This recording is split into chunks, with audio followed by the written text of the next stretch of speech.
call me Sarah. Let's get started. Hi everybody, I am back from the Storymakers Conference and ready to answer more of your questions. First off, before you ask, no, I did not get my hair cut. I know it's looking funky today. It was ridiculous, and so I wanted to tell you I have this in my hair right now, and this is important. I'm not sure if you can read that or not, but it says Gorilla Snot Gel. Yeah, that's horrible marketing, and so watch for a blog post on this coming up, because that's awful. I got this in the dollar bin, and there's a reason for that. So watch out for a blog post about Gorilla Snot Gel coming to an inbox near you soon. Since I did not answer a question last week and instead gave you guys a ridiculous video of me on a sugar high at the conference, I'm going to answer 2 questions for you today that are semi-related. So hopefully this will be good information for you. The first question is, have you or would you consider representing a self-published author? So to answer that question, I have visual aids. First we have this fabulous ebook, New Adult Campus Crush by Ashlyn Drake. Descendant and Birthright is a new adult fantasy series by Nicole Giles. Check out those beautiful covers there. Aren't those, I'm too close. Those gorgeous. This is an adult romantic suspense series, When the Mission Ends, and I have them in order from my bookshelf, so 1, there's some eye candy on these for you. 2, 3, 4. So what do all of those books have in common? Those are all books that I represent, and they've all been self-published. So before you ask, Sarah, I thought you didn't represent new adult and adult books. I don't. So don't send me queries for those. There's a reason that I have those books on my list, and I'm going to talk about that when I talk about these books and explain how I am working with these authors to self-publish. So let's start with the first book. This was the New Adult Romance Campus Crush by Ashlyn Drake. And this book was already self-published when I signed Ashlyn, aka Kelly Hashway. And so I had next to nothing to do with this book. It was already out there. It's doing its thing. Ta-da, ta-da, ta-da. But many of you may know that Kelly had 2 new books released in September, and both of them are underneath her pen name of Ashlyn Drake. And so in talking about marketing, I talked to Kelly about changing up the back matter on her book to point readers of this one to her new book, and making this one perma-free to try and get new readers. So FYI, if you're looking for a new read, this one is free over on Amazon and Barnes & Noble and all of the typical e-reader retailers. So you can go check this one out for free and read a little bit more about Ashlyn Drake's writing. So I have not really had much to do with this book other than helping Kelly with her promotion and helping to find new readers. So I do that with my self-published authors. Even if I'm not an actual part of them publishing it, I am more than happy to help them when it comes to marketing. So now let's talk about Nicole's book, The Descendant Trilogy. This book was actually already published by Romalda Publishing when I signed Nicole for her next book. And shortly after Nicole signed with me, she had the worst author's luck ever, and her publisher went out of business.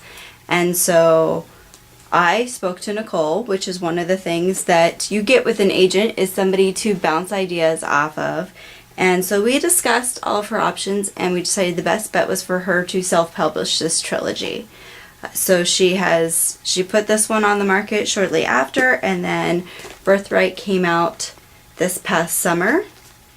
And the next book should be out by this coming summer as well. So that's something that I do with my authors, is when things go bad or things aren't going to go well for a book, and it's possibly not going to sell, then I am there to help them. Now, I'm not going to self-publish the book for them. They still have to do all of that. But I am a listening ear to help give advice and also to help with marketing plans because that's what I do. So, yes, I have worked with authors who have made the decision to self-publish and work with them on that. Christy Snow. So her story is a little different because Christy did not ever go the traditional route. She decided to be a self-published author all on her own, and she's been doing that successfully for the past 2 years. And she does very well in the adult suspense category, which is not something that I represent. So you may be asking, why am I holding all of these books? Why is Christy my client? Good question. Other than the fact that her covers are just, they're really pretty, right? And I love this one because it has books on it and a half-naked man. That's a winner, right? So the way that I help Christy is in selling her subrights. Because even though anybody can go out and self-publish a novel, and I think that that is a wonderful idea if that's what you want to do, it's very difficult to sell your subrights without an agent helping you. So in Christy's case, I'm helping her with her subrights so she can try to earn a little bit more money off the books that she already has on the table. So the long and short answer of that question is, yes, I do represent self-published authors. And I will continue to do so whenever it makes sense for both me and the author.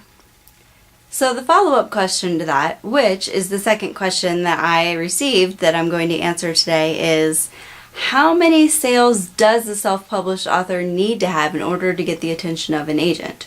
Which is a really, really good question, but not really the question that you should be asking. So I'm a proponent of self-publishing. I have been for quite a while, and I've spoken about it a lot on my blog. But I'm always careful to advise authors. Don't go into self-publishing with the idea that you will publish your book and then all of the agents and publishers will come flocking to you wanting to publish your book. If you're going to self-publish your book, then you need to be okay with the fact that that is the only method that your book will ever be published. It needs to be a conscious decision on your part that that's the way that you are going to publish your book, not as a means to an end, which includes a traditional publishing deal. If that's what you're going for, then I really recommend that you don't go ahead and put your book out on the market. Wait, go ahead, query agents, go for the traditional deal in the normal way. Even though we hear about authors who self-publish their books and then end up hitting it big, and in fact, I know a couple of these authors who have then gone on to get wonderful traditional publishing deals. Unfortunately, the presence in the media of these authors make it sound like it's a lot more common than it actually is. The truth is, only a very teeny tiny percentage of authors that self-publish will ever be contacted by agents and publishers to sign rights to their books. The vast majority of authors are just going to do pretty well on their own. Even if they're selling a good number of books, they're still probably not going to be contacted by a publisher or an agent. Now, that said, there are always going to be authors that self-publish and then realize belatedly that they've gotten in over their heads or that what they thought they'd be satisfied with as a self-publisher isn't really in actuality what they wanted, and they really do want a traditional deal. All bets aren't off. You aren't limited from going to a traditional publisher if you've already self-published, but your road to get there is going to be a lot harder than somebody who's just querying a fresh novel. So you may want to think hard about if you're willing to put in the work to do that, or if you'd be better off just writing something new and trying to publish that one with a traditional deal. That said, if you do want to go for a traditional deal on a book that you've already self-published, you are going to need to show substantial sales. I can't give you hard, cold numbers on this because it's going to be different based on what your genre is, if you're writing fiction or nonfiction, and what age group you're writing for. But a general rule of thumb is if you're not selling at least 1,000 books per month, then it's probably going to be next to impossible to get the attention of a traditional publisher. You might be able to get a deal with a smaller house, but the chances are they're not going to be able to provide you much more than what you've already done as a self-publisher since your book is already on the market. It's going to be even harder for them to get the attention of booksellers and get your book in print in actual bookstores. So if you're not selling at least 1,000 copies, I would say your best bet is to move on, write another book, and try to go with the traditional deal in that method. If you are selling that number, then it's perfectly okay for you to query an agent. Most agents aren't going to list if it's okay to query them with a self-published book or not, so you're probably going to be pretty hit or miss on that, so don't be surprised if you get a lot of rejections saying that the author doesn't want to take on a self-published book. When you query an agent with a self-published book, rule number 1 is do not hide that your book is self-published. I cannot stress this enough. Agents are going to know this. The wording in your query gives you away 100% of the time that the book is already on the market. So don't try to hide it. You're not going to be doing yourself or that agent any favors, and you're starting off a business relationship with a lie, which is never the way that you want to go. Second, you are going to need to include sales numbers right in the query. If you don't, the agent's just going to email you and ask for them anyway, so you might as well put them right there front and center.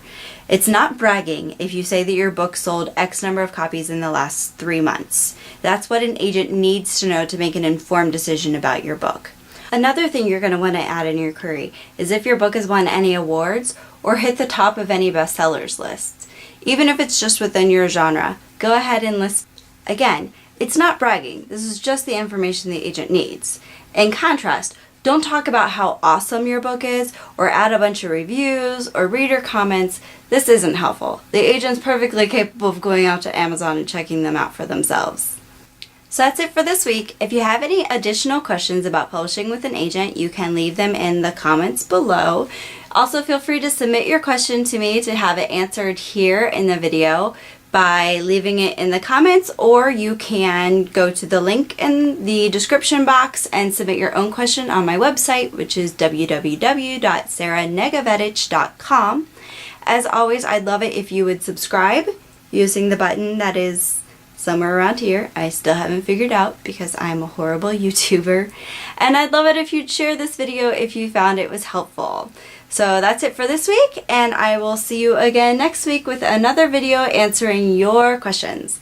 Have a great weekend.